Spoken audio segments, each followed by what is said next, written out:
Hey guys, Will Terry here, and tonight I have a video called Viewer Mail because I didn't know what else to call it, and my advice for some of the people who have asked me questions over the last little while. And just so you know, I know that this is probably going to bring in more questions. I've got like YouTube comments and email and Facebook and just Twitter and just comments are coming from everywhere and questions and things like that. And what I normally do is I make these videos and then I send out a video to answer someone's question because I've already answered it in a video. But a lot of times I'll get a new question or it's worded in a different way and I feel like it needs to be gone over again. So tonight I have four questions, actually the first one isn't actually a question, but it's more of a kind of an encouragement thing for Brittany. And I'm going to get to that in just a second. You can always find me on Twitter. You can find me at WillTerry333 on Twitter. You can friend me on my personal account on Facebook at just Will Terry. And I don't use I've got one of those fan pages, but I don't really update it because that's a whole other topic. Maybe I'll make a video on that sometime. Anyway, I'm going to jump to it, and here we go. So, Brittany's husband. I don't use last names because I don't want people looking people up and stuff like that. So I'm just Brittany's husband asked me if I could give his wife some kind of a encouragement because she's working a full-time job and she's trying to illustrate a children's book right now, and her children's book project is just kind of it's really going kind of sluggish because when she gets home from work she's super tired and she just can't seem to she just needs a little encouragement. So I hope that this helps. In no way I want to stress you out anymore. I'm going to give you a few things to think about, and who knows, hopefully they help. Whenever I'm, because I bite off more than I can chew a lot of times, and sometimes I just have a real hard time. I get stressed out. I mean, just plain and simple. And sometimes, and that's where I go for a daily hike up in the mountains, and I get that going on, and I get the clarity, and I get to think and everything. But one thing that I constantly think about is the movie The Pursuit of Happiness, because in that movie Will Smith really, I mean, it's a great illustration of somebody who really had their eye on the prize, and of course the character. It's a true story. It's based on I can't remember the name of the guy, but he was trying to get a job at Dean Witter and didn't have any experience in securities or anything like that before. Anyway, so he really wanted to get that job, and he actually stopped drank less water so that he would have to make fewer bathroom breaks so that he could actually make more sales calls so that he could compete with everybody that was up for this one job, and he ended up getting it. And the thing that I think of there is, we're all capable of more than our current output, okay? And I know I am, and I know I waste time, and I'm not saying that you waste time or anything, but that's one thing I always tell myself is I'm capable of more, I can do more. One thing I tell my kids, I have three teenage boys, or actually two of them are adults now, but kind of.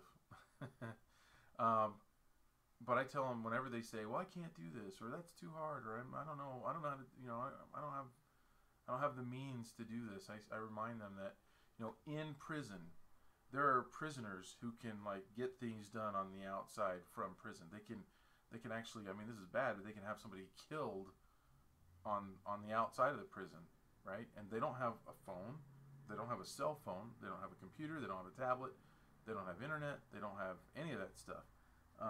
And I tell my kids, you have access to all that stuff. So there's an amazing amount of things that you can get done. And so that's always an important thing to remember. But if that doesn't help, maybe let me give you my last example, and that is that right now I'm working on the biggest project that I've ever worked on in my life, and it's a PDF manual that's going along with our illustrating children's books class for www.svslearn, and see how I kind of snuck that in to do a little plug for that class, which starts in January. But anyway, and I'll put a link for that below. You can see that in the comments. But it is, up until this point, I've done children's books, Now the children's book is 32 pages, and I just do the illustrations, which is a great task, and it takes a chunk of time. The manual that I'm working on right now is over 200 pages plus a workbook and it's a manual. It's writing and it's images, and I've never done anything like this before. I started back in the end of July, and I've been working all through July, or through the last part of July, all through August, September, October, November, and now we're into December, and I won't have it finished until January, and well into January for the second part of it. And the way that I've got that done was I had to make an outline for that, and the outline itself had over 100 different points that I had to talk about, more like probably 150 different points that I had to talk about. And that was a huge task, and as I made that outline and organized everything, I thought, how am I ever going to get this done? And I started to get stressed out, and so we didn't announce it. We didn't tell anybody that we were going to do it, because once you tell somebody that you're going to do something, then the stress really hits you, you know. So I told my business partner, Jake Parker, and I just said, let's not talk about this until we get it further along down the road, and he's helping me with it too. He's doing some of it. And so we just announced the class last month in November, the beginning of November. But anyway, what I did to get through that, and right now I'm probably about 80% of the way finished with it, maybe 85. And what I did was I said every day I have to do at least cover one point on that list. And if I just focus on getting one thing done, and this is amongst my other projects, my freelance, my teaching at the university, and other projects. I've been working on an Xbox game right now. I might bring that up a little bit later. And the daily runnings of our school and everything, and it's been a daunting task. But if I just pick on one thing, it really allows me to relieve the stress, because then I just focus in on that one thing that I have to get done every day. And some days I actually get two done, and when I get two done, it's like wow, I'm ahead of the game, you know, and it's an even bigger stress reliever. So that's kind of my method to getting a big project like this done. I really hope that helps, and if it doesn't, then I'm sorry. That's the best I can do on that one. I'm going to move on now. I got an email from Stacy, and Stacy says she is really worried about copyright infringement of her ebook. She says, of my ebooks. I checked with a friend who's a lawyer, and he said to put my copyright information somewhere on the page where I sell my ebooks on the website. I noticed that you don't have that on your website, and was wondering if I'm worrying too much about it. And I would say yes, you are. And here's the thing. So if you put copyright information on your website, like these books are copyrighted by me and I own the copyright and blah, blah, blah. One, you're an outlier, because most professional illustrators don't put anything like that. In fact, I don't know any who actually do. And the reason for that is because it's completely unnecessary. So I'll just tell you, and I did a video on this. If you want to look it up, I talked about copyright law, or the copyright law, and registering your copyright and all that. Let me do a disclaimer really quickly. I'm not giving legal advice. I'm telling you what I would do and what I wouldn't do, but I'm not telling you to go and do this. Okay, so this is me not telling you to do something. I don't want to get in trouble. But when you do something like that, and number one, you're going to look different. So it's going to look odd, I think, to a lot of people to see this big copyright thing. But the second thing is, I think then that puts you in, it makes you look like an amateur, because you don't look like everyone else that's in the genre. But it's also kind of like putting up a warning sign, right? And it's like if you think about it, on the playground, there's bullies, right? And so if you put up a warning sign on a playground that says, warning, you're not allowed to bully. Don't steal my copyright. Don't bully. You're not allowed to. You better be able to defend yourself against the bully, or else the sign's kind of silly, right? And most artists can't defend themselves against the type of bully that's going to steal their stuff. There's really two types of people that are going to steal your stuff, right? And the first one is the person who doesn't have any money, and who is just a little guy who's out there, maybe even in another country or another state, and so they take your stuff and they're going to try to sell it, right? And you're probably not making a ton of money off of your stuff, and that's going to make it just as hard or even harder for them to make money off of it. But if they're a little person, and when I say little person, I mean, somebody that doesn't have a whole lot of money, and if they steal your stuff, and let's say you see it, someone says, hey, someone stole your stuff, and I see it over on their website. So what you can do is, you can contact them and say, hey, you stole my stuff, take it down. And if they don't take it down, they might, they're in another state or another country, they say, take me to court, or they ignore you and you end up having to take them to court. Do you have the money? Do you know what it takes to take someone to court in another state or another country? It takes a lot of money. You got to hire an attorney. You're working, long distance. You're not probably going to physically go there. You're going to try to hire an attorney there to do your bidding for you. That's expensive.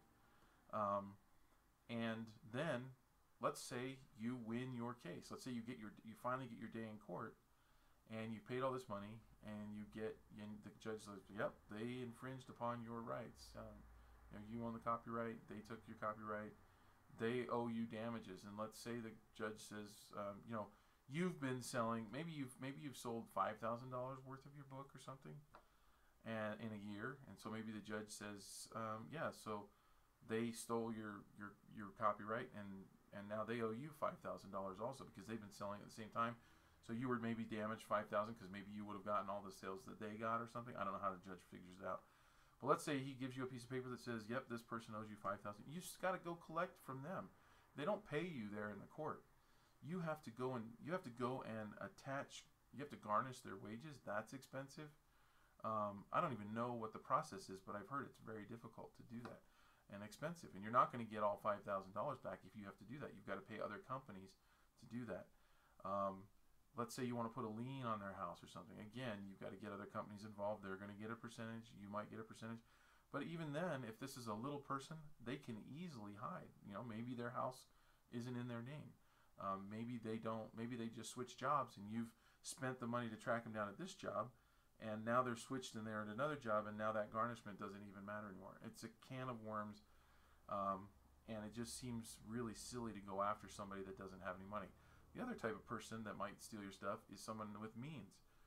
But people with means, big companies that publish children's story apps or that publish children's picture books or whatever kind of project that you're into, they don't need to steal because they have money, so they don't steal. In the 22 years that I've been doing this, I've never had a piece of my artwork stolen. I've never seen it on a website anywhere.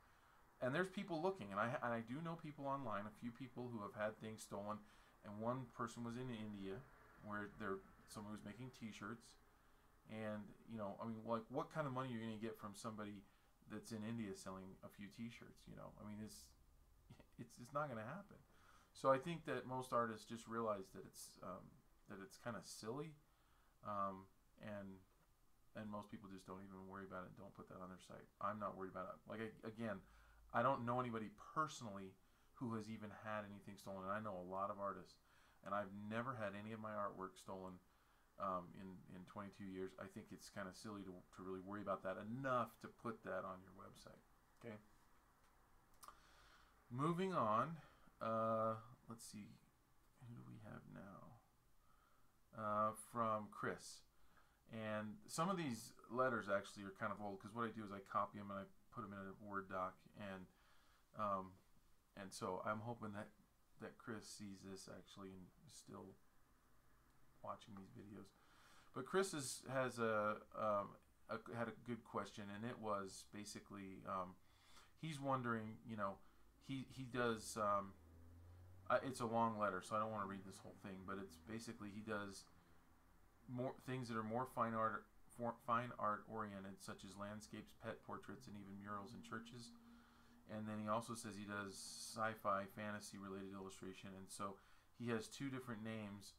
And should he get branding or get it like a pseudonym and work under one name for one of his genres of stuff and then one for another one?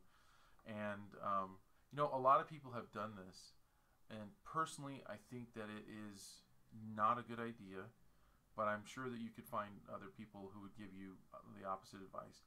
But what I think is now, and I think I think in the past that might have been a good thing to do, a good idea. But I think with the internet now, I think you can organize things in a way on your website that makes it obsolete to have to do that anymore.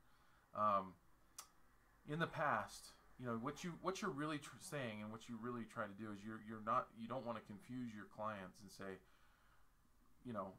your client really wants to know what they're getting, so they want to see one certain style, and they want to see that style repeated a bunch of times in your portfolio so that they are very confident on what they're going to get. And then for your other style, they want to see the same thing, and that's what you're worried about. I want you to go to my business partners website, mrjakeparker.com. So if you go there to mrjakeparker.com, or just Google Jake Parker, and you'll look at his website, and I know you can't see this, but I'm going to go there right now. You'll see that right up front he has info, and then he has work, and then he has shop. And if you click on work or just scroll over it, you can see that he has everything that he does is clearly laid out into categories: illustration, picture books, book covers, graphic novels, art books, fan art, visual development, word marks and logos, projects and initiatives, and the vault. And a lot of these are different because he does children's books, and he does graphic novels, and he does comics. He worked at Blue Sky for a while, so his work can take on a very, he does this comic called Skull Chaser, but he did the children's book, The Girl That Wouldn't Brush Her Hair. I think that's the name of it. He's going to kill me if I got that wrong. Or the Girl That Never Brushed Her Hair, or something like that. Anyway, and which one was a very cute style for the children's book, and then one is a lot more comic looking, and it's Skull Chaser, so it's this skull that is in a spacesuit. So two very different styles, but I think with the website that you can make right now, that you have access to, you can make it a website that will easily make it easy for your art buyers and your clients to see what you're up to. And I think in some ways it's really cool for your clients to see all the different things that you're into and see how organized you are. I think what it does, the advantage of doing everything under one name, obviously, is it's less work for you. You're spending all your time pushing one brand instead of pushing two. And if you divide your time, I think that you're going to weaken yourself, because I think that you're all the time focused in on one is in the long run going to be the better decision. I think it'll bring in more money over time, rather than having to print up 2 sets of business cards, 2 sets of postcards, 2 sets of everything. And sometimes your advertising is going to be separate, and you're going to have to do both. But I think with like a website, you can spend your time on one website, and I just think it's a better use of your time. Okay.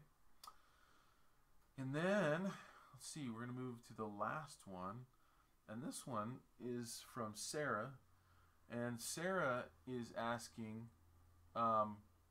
There's kind of a lot of questions here, and what she's saying is that she's a stay-at-home mom, but she is very, she's well trained. She's a good illustrator, and she does have really good work. She had made some ebooks that were selling really well, and they were making really good money on Barnes & Noble, but that has kind of trickled down now, a lot like my ebooks have too.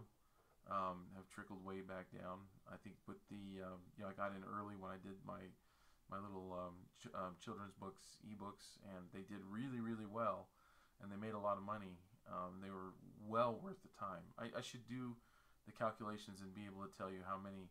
I think we're somewhere around 60 to 75,000 copies on all those the 3 ebooks that I did, which was really good to get that many out there. And so she's saying, well, I'm wondering what you think about selling my work on like iStock Photo or some of the other stock illustration sites. What do you think about spending time doing trade shows? I guess she says in the past her time at trade shows didn't pay off so well. and then she's also saying, what about sites like elance.com and what basically the gist of it is, what should I get into next? What should I be doing to earn extra money? It seems like a lot of the things that I've tried haven't been that well. So I can speak to some of these that I have experience with. And first and foremost, I have never used Elance or any site like that. So I'm not the expert, and I have bagged on that in the past. I've been kind of critical about it, and in some ways, I guess you could say that's unfair because I've never tried it myself. But I have talked to some people, and I've know some people who have used it and kind of get the gist of what's going on there. I did have a girl email me named Sheila actually last week from the Philippines, and hi Sheila if you're watching. And she saw the other video where I had said some negative things about Elance, and she was very kind, and she said, I just want you to know that some of us out here are actually doing really well with Elance. And but she also mentioned, she says, I'm in the Philippines, and so the cost of living is lower, so I can afford to work for lower, and it's still really good money for me. And I think that's awesome for her. I really don't know how well you can do here in the United States on the site like that. What I do think I know, that's a good disclaimer, right? I think I know this. This is the best I can do.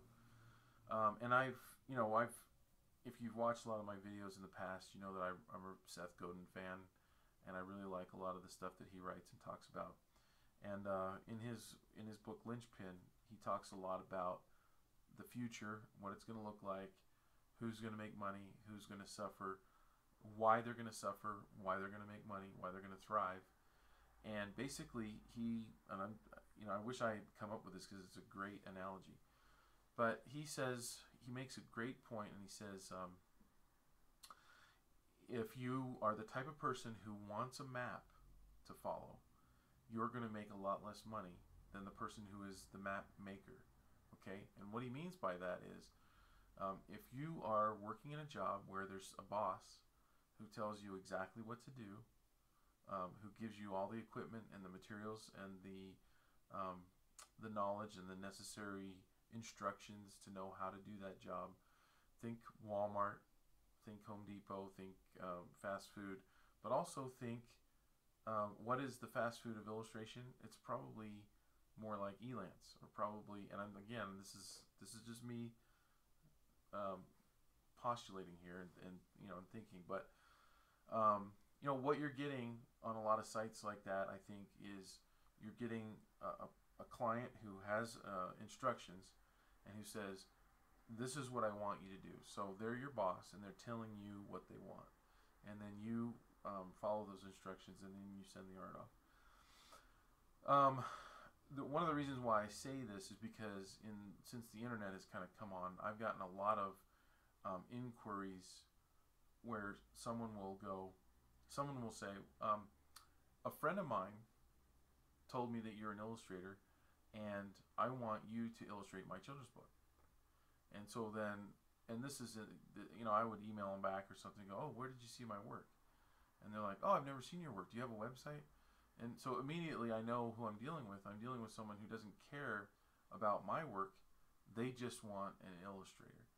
And that's very different from someone who is hiring you for exactly what you can do, hiring you to be a master craftsman at whatever you're really good at. And the prices on those things are going to be very different. For somebody that, if you're dealing with the trade book industry for children's books, what you're dealing with is a team at a publisher who decides who they want to illustrate a particular book. And a lot of times they decide who they want to illustrate that book long before they ever contact the illustrator. And sometimes they might have like, well, this is our first choice. Sometimes they don't even think of their second, third, and fourth choice. They go for the first choice. And if that person can't do it, if that person's busy or turns them down for another reason, doesn't want to do it, then they move to the second choice. And that's very different from, because they're going to pay that person for what they can do. and they're going to pay them really well comparatively to, I just need anybody to fill in here. I just need somebody to come over here and do this work. It's like a day laborer. I need someone to rake the leaves in my yard, and and maybe Joe down the street. I heard he got laid off. Maybe he can do it. And because it's just leaf raking, if he doesn't do a good job, no big deal. He's not going to ruin anything. Sometimes that's what you're going to get at sites like this, is someone who just wants a set of hands to draw something, and they don't really care what it turns out like. And that's one of the reasons why the price is going to be lower. The other reason the price is going to be lower is because we're now dealing with a global marketplace. And this is what Seth Godin talks about is if you want someone to tell you what to do, you're going to have to bid against people in the Philippines, in other parts of the world where the cost of living is lower. And I think that's awesome for them, because it's like they're getting their turn. I cannot begrudge someone for doing really well, even though it might be hurting me. Because before the internet, they didn't have the option to get some of this work and some of these jobs. A lot of people complain about it. A lot of people, oh, Elance, or the companies like this, or oh, you can't compete with these other countries. Yeah, you can't compete on price. That's right, you can't. And if you want someone to tell you what to do, you're going to get paid more like someone that's working down at Walmart. The other type of person that creates the map is someone who comes up with their own projects. So, Sarah, in making your own ebooks, you did some of that. Now, what happened was we took advantage of the fact that there were fewer books on Barnes and Noble, and I really do believe this. The books that I made, they kind of went up and spiked and had their heyday, and now they're kind of back down. When I made those books, I knew that they weren't very good. They were kind of crappy. They were just an experiment, and I just made them for fun, and I didn't spend a ton of time because I was afraid to spend a lot of time, because I just wanted to test out and see if we could even do it. I didn't even know we could even do it. And then when I did my third one, it was like, oh, I have 2 weeks. I'm going to throw another one out there just because it was making money, and I could do something that I love to do. I love doing the little frog character. It was fun to do. And this was the Pollywog the Frog book. That was the last one that I did. But I knew that it wasn't any literary piece of genius work or anything. It was just a crappy little children's book, and I got tons of comments from people that really liked it. But the thing is, it just wasn't special, and so that's why it's getting forgotten about. There's just not enough in that book to talk about to keep that thing selling for a long time. And I knew eventually, as more and more books got uploaded, it would soon get forgotten about. Plus, I was only selling it for 99 cents, and Barnes and Noble decided to count that as a third of a sale. So a $2.99 book is a full sale. Anyway, so that's a whole nother discussion. But in the end, I really feel like if you create something that's amazing, it will have more of a chance to have that staying power. If it gets up high enough in the rank, people will constantly talk about it. You got to buy this book for your kids. So again, going back to building the map, I want to show you a project on Kickstarter, and I'm not going to show you because I'm not going to edit this video, but you can go there and you can Google it. And it's called Big Canal, and it's by Scott Teplin, and it is it's just like a canal, like a river. Big Canal. Scott, SCOTTTEPLIN,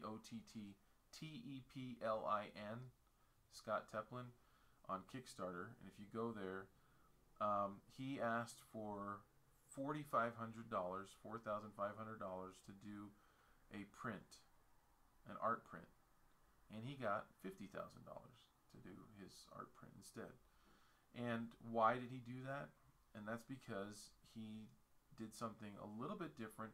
I was at CTN a couple weeks ago, and almost every artist is selling prints and is selling sketchbooks, and they're all about the same size. Well, here's my prints, here's my sketchbook. And they're all about the same price. And nobody's going to be there making a killing. It's not like one guy's going to sell, a couple thousand sketchbooks and another guy's going to sell 10. It's probably pretty of the guys with quality and the gals with quality, it's pretty much the same. You know, they're all going to sell somewhere in the same neighborhood, as long as their work's up. Now, of course, that is the difference. Is the work is all over the place. There's students there, and there were all the way up to professionals and everything in between. Although I will say that the quality, even from the students to the professionals, was really high. It was like that whole range was way up. But still, you know, people come with a certain amount of money. Maybe they come with $100 that they're going to spend on stuff, and so they go and look around at everything. They know what they want to go back and get, and they go back and get those few items. And typically the people at the top are going to make more.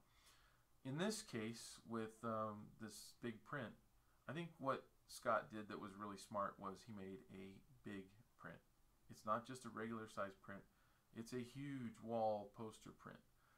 And I think that one thing alone, plus his really cool artwork, really got people excited. I think a lot of times what people do is they do what is standard. They do what is expected. You know, they're like, I want to make an ebook. What are you going to make your ebook about?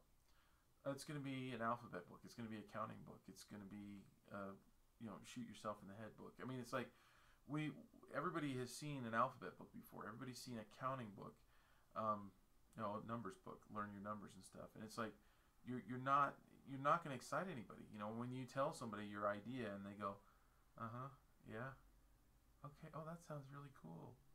You know, you know it's not cool. You're not thinking. You're not going above and beyond. So it's the people who are going to create their own map, who are going to make their own project, who the ones that are going to do well are the ones that are going to combine a traditional idea like drawing and painting, which is what this guy did. I'm just going to draw, but I'm going to do this super huge poster. Now, is he the first guy to ever make a huge poster? No, but most people aren't going to do that and would put the kind of detail in that he did, and so it's different. And I think what happened is people envision, I've got a big wall that really needs something, and they don't want to put another 11 by 14 little tiny thing out there, you know. And so I think that's why this guy did really good, is because people thought that would be a really fun thing to have in my house, and it will fill a huge space. And I think that's really all it took. And you can find a lot of projects like that have funded. And when I see the projects that fund really well like that, I like to try to reverse engineer them and try to figure out like what was their hook, what was their neat idea that was different from everybody else's.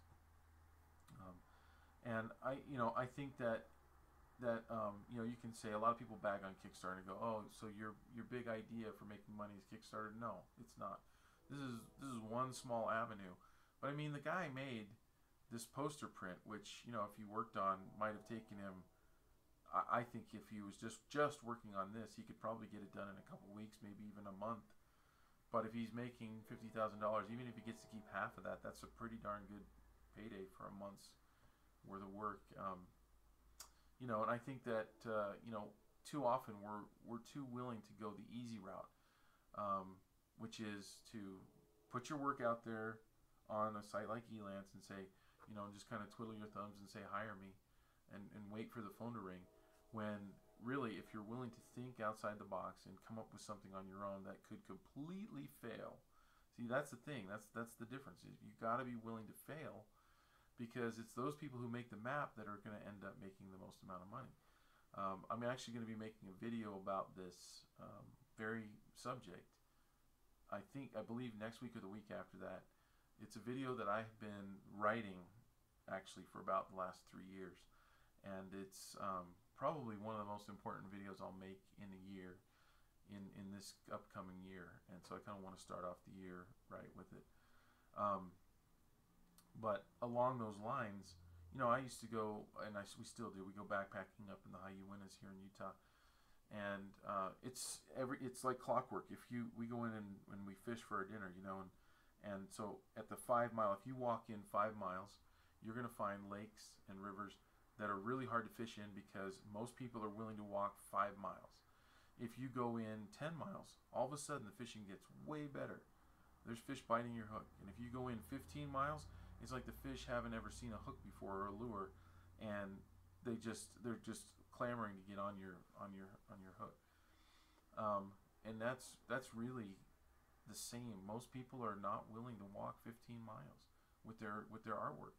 Most people are willing to go 5 miles and call it good.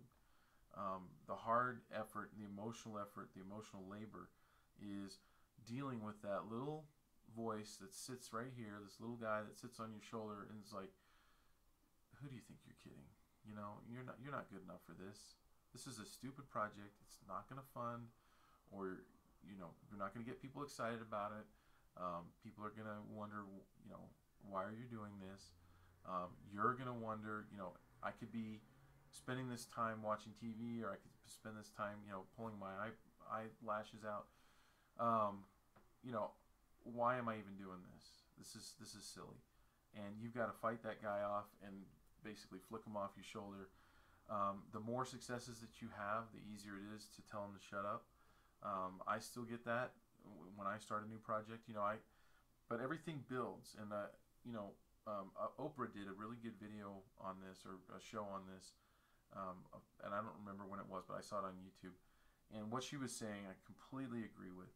And what she was saying is that every single experience that you have in your life leads up to something important, leads up to something that's going to help you get to where you finally want to be.